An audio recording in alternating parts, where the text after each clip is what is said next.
महामानव डॉक्टर बाबासाहेब आंबेडकर यांच्या जयंतीनिमित्त महायुती सरकार मोठं गिफ्ट देणार आहे। आजपासून राज्यातील लाडक्या बहिणींना सन्मान निधीचं वाटप केलं जाणार आहे। तब्बल 2,52,00,000 लाभार्थी महिलांना। राज्यातील समस्त माझ्या बहिणींना माझा नमस्कार। आई, तुमच्यासाठी 18,000 रुपये देण्याचा निर्णय तुझ्या या भावाने घेतला आहे। त्या बहिणींची प्रतीक्षा आता संपली आहे। मुख्यमंत्री माझी लाडकी बहीण योजनेच्या 10व्या हप्त्याचे वितरण आजपासून सुरू झाले आहे आणि यावेळी ही बातमी आणखी खास आहे, कारण एप्रिलच्या हप्त्यासोबतच भीम जयंतीनिमित्त खास बोनस गिफ्टही तुमच्या खात्यात जमा होत आहे। लाभार्थीच्या खात्यात रक्कम जमा झालेली आहे। गेल्या काही दिवसांपासून प्रतीक्षा असलेला हप्ता जमा करण्यात आला आहे। सगळ्या लाडक्या बहिणी खुश होत आहेत। आज आपण महिलांच्या थेट खात्यामध्ये वितरित करत आहोत। साधारणपणे 2,52,00,000 इतक्या महिलांना आपण हा लाभ आज आम्ही TDBTच्या माध्यमातून आम्ही वितरित करत आहोत। पण थांबा, यात एक मोठा ट्विस्ट आहे। सर्वच महिलांना हा हप्ता मिळणार नाही, कारण सरकारने आज एक महत्त्वाचा निर्णय घेतलाय। नेमकं काय आहे ही बातमी, कोणते नवे नियम लागू झालेत आणि कोणत्या 12 जिल्ह्यांमध्ये आज पैसे जमा होत आहेत, सविस्तर माहिती जाणून घेण्यासाठी हा व्हिडिओ शेवटपर्यंत नक्की बघा। 1 सेकंदही स्किप करू नका, नाहीतर तुम्हाला एप्रिलचा हप्ता आणि पुढील हप्त्यांबाबत महत्त्वाची माहिती मिळणार नाही। 2.5 लाखापेक्षा कमी उत्पन्न असणारे, रेशन कार्ड त्यांचं पिवळं किंवा केशरी किंवा उत्पन्नाचा दाखला असणारे, अशी सगळी स्क्रुटिनी होऊन आज सकाळपासूनच लाडकी बहीण योजनाचा 10वा हप्ता म्हणजे 2100 रुपये आणि भीम जयंतीचा खास बोनस गिफ्ट आणखी 2100 रुपये असे एकूण 4200 रुपये महिलांच्या बँक खात्यात जमा होण्यास सुरुवात झाली आहे। होय, लाडक्या बहिणींची जणू लॉटरीच लागली आहे। भीम जयंतीचा औचित्य साधून सरकारने हा हप्ता वाटपाचा शुभारंभ केला आहे। याचे 2 हप्ते, पहिला हप्ता नाही 2 हप्ते देणार आहोत। आता हे रँडमली आम्ही ते सुरू केले, अकाउंट चेक करतोय। पण याच वेळी एक मोठा निर्णयही घेण्यात आलाय, ज्यामुळे लाखो महिलांना धक्का बसलाय। कोणत्या महिलांना हा हप्ता मिळणार नाही आणि कोणते नवे निकष लागू झालेत हे आपण थोड्या वेळात जाणून घेऊ। पण त्याआधी पहिल्या टप्प्यात कोणत्या 12 जिल्ह्यांमध्ये हा हप्ता जमा होतोय त्याची यादी बघूया। पण मित्रांनो, याआधी एक खास माहिती। राज्याचे लाडके माजी मुख्यमंत्री आणि सध्याचे उपमुख्यमंत्री एकनाथराव शिंदे साहेब यांनी याबाबत महत्त्वाचं वक्तव्य केलं आहे। त्यांनी स्पष्ट केलंय की लाडकी बहीण योजनाच्या अर्जांची सरसकट पडताळणी होणार नाही। केवळ जिथे तक्रारी आल्या आहेत तिथेच तपासणी केली जाईल। 33 लाख बहिणींच्या खात्यामध्ये 990 कोटी रुपये आज जमा झालेले आहेत। सर्वांच्या खात्यामध्ये हप्ते इन्स्टॉलमेंट जमा होतील। आता उद्याही पैसे जमा होतील। आणि याचबरोबर महिला आणि बालकल्याण मंत्री आदिती तटकरे यांनीही एक मोठं वक्तव्य केलंय। आता परत येऊया त्या आनंदाच्या बातमीवर। एप्रिलचा 10वा हप्ता आणि भीम जयंती बोनस म्हणजे एकूण 4200 रुपये आजपासून महिलांच्या खात्यात जमा होत आहेत।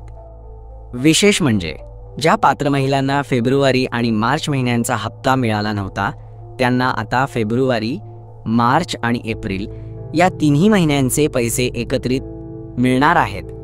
म्हणजे काही तासांतच तुमच्या खात्यात मोठी रक्कम जमा होऊ शकते। पण याच वेळी एक अतिशय महत्त्वाची सूचना आहे। सरकारने एक यादी तयार केली आहे, ज्यामध्ये तब्बल 40 लाख महिलांची नाव काढून टाकण्यात आली आहेत।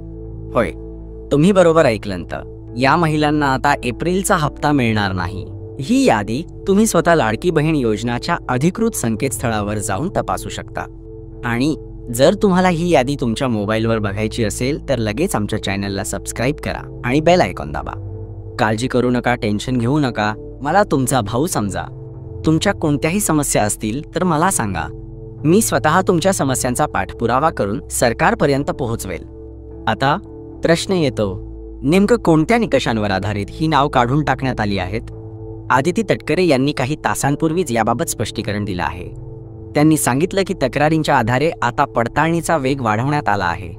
एका विशेष आधारावर ही तपासणी केली जात आहे आणि त्यानुसार काही महिलांना योजनेतून वगळण्यात येत आहे। इतकंच नाही तर ज्या महिलांना यापूर्वी हप्त्याचे पैसे मिळाले आहेत त्यांच्याकडून आता त्या रकमेची वसुलीही सुरू करण्यात आली आहे। हा निर्णय तब्बल 40 लाख महिलांसाठी मोठा धक्का आहे। पण याच वेळी एक आनंदाची बातमी ही आहे, एप्रिलचा हप्ता आणि बोनस गिफ्टचे वाटप अधिकृतपणे सुरू झाले आहे। पण याच वेळी ज्या घरांमध्ये 2 चाकी, 3 चाकी किंवा 4 चाकी वाहन आहेत अशा सर्व महिलांना योजनेतून वगळण्याचा निर्णय घेण्यात आला आहे। आदिती तटकरे यांनी हे स्पष्टपणे सांगितलं आहे, म्हणूनच ही माहिती शेवटपर्यंत नीट समजावून घ्या, नाहीतर तुमचा हप्ता खरंच बंद होऊ शकतो. आता थोडं योजनेच्या निकषांबाबत बोलूया. आदिती तटकरे यांनी काही दिवसांपूर्वीच आश्वासन दिलं होतं की लाडकी बहीण योजनाच्या निकषांमध्ये कोणताही बदल केला जाणार नाही. पण आता त्यांनी घुंजाव केला आहे. त्यांनी स्पष्ट केलं की ज्या घरांमध्ये 4 चाकी वाहन आहेत अशा महिलांना यापुढे या योजनेचा लाभ मिळणार नाही. म्हणजेच 10वा हप्ता आणि पुढील हप्तेही त्यांना मिळणार नाही. आपल्या महाराष्ट्र राज्यामध्ये एकूण 36 जिल्हे आहेत आणि या 36 जिल्ह्यांमध्ये एकाच दिवशी सर्वच महिलांना वाटप करणं अशक्य आहे आणि म्हणूनच या लाभ वितरणाचे काही टप्पे शासनानं निर्धारित केलेले. त्यातला पहिला टप्पा आज सुरू झालाय. तर बघा, महाराष्ट्रामध्ये तुम्हा सर्वांना ठाऊक आहे 6 प्रशासकीय विभाग करण्यात आलेले आहेत. अमरावती विभाग, पुणे विभाग, नाशिक विभाग, नागपूर विभाग, कोकण विभाग आणि छत्रपती संभाजीनगर विभाग. तर प्रत्येक विभागातून एक जिल्हा प्रशासनाने निवडलेला आहे. सुरुवात करूया आपण पुणे विभागापासून.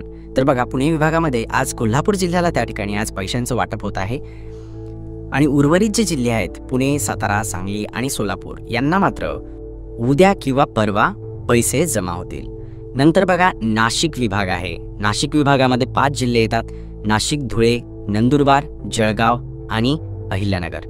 तर त्यापैकी नाशिक, धुळे, नंदुरबार आणि जळगाव यांना मात्र त्या ठिकाणी थोडीशी प्रतीक्षा करावी लागू शकते. नंतर बघा, नागपूर विभाग आहे. नागपूर विभागामध्ये 6 जिल्हे येतात: नागपूर, वर्धा, गडचिरोली, भंडारा, गोंदिया आणि चंद्रपूर. तर त्यापैकी आज गडचिरोली जिल्ह्यातील महिलांच्या बँक खात्यात पैसे जमा होतील आणि उर्वरित 5 जिल्ह्यांना मात्र वाट पाहावी लागणार आहे.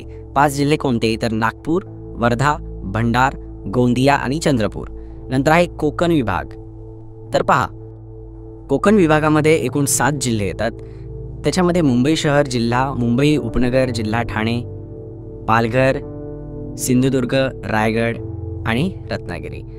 तर त्यापैकी फक्त सिंधुदुर्ग जिल्ह्यामध्ये आज पैशांचं वाटप सुरू झालं आहे. लक्षात घ्या, आज 12 वाजता नंतर हप्ता वितरणाची प्रोसेस सुरू झालेली आहे. तर ही साधारणतः आज पूर्ण दिवस आणि रात्रभर प्रोसेस चालणार आहे. आता लक्षात घ्या मी उर्वरित जिल्ह्यांची. तर बघा, कोकण विभागात मी सांगितलं सिंधुदुर्ग जिल्ह्याला पैसे येणार आहेत. नंतर आहे छत्रपती संभाजीनगर विभाग, म्हणजे औरंगाबाद विभाग. याच्यामध्ये 8 जिल्हे येतात: छत्रपती संभाजीनगर, परभणी, हिंगोली, नांदेड, लातूर, बीड, जालना आणि धाराशिव. तर यापैकी फक्त आणि फक्त परभणी जिल्ह्यामध्ये आज पैशांचे वाटप होत आहे. उर्वरित सर्व 7 जिल्ह्यांना वाट पाहावी लागणार आहे. आणि शेवटचा विभाग आहे अमरावती विभाग. तर या ठिकाणी वाशिम जिल्ह्याला पैशांच्या वाटप होत आहे. तर यवतमाळ, बुलढाणा, अमरावती आणि अकोला यांना मात्र वेटिंग लिस्टमध्ये ठेवण्यात आलेला आहे. तर बघा, 6 जिल्ह्यांची नाव मी पुन्हा एकदा सांगतो: कोल्हापूर जिल्हा, हिल्यादेवी नगर म्हणजेच अहमदनगर, गडचिरोली, सिंधुदुर्ग, परभणी आणि वाशिम या जिल्ह्यांना आज पैशांचं वाटप सुरू झालेलं आहे.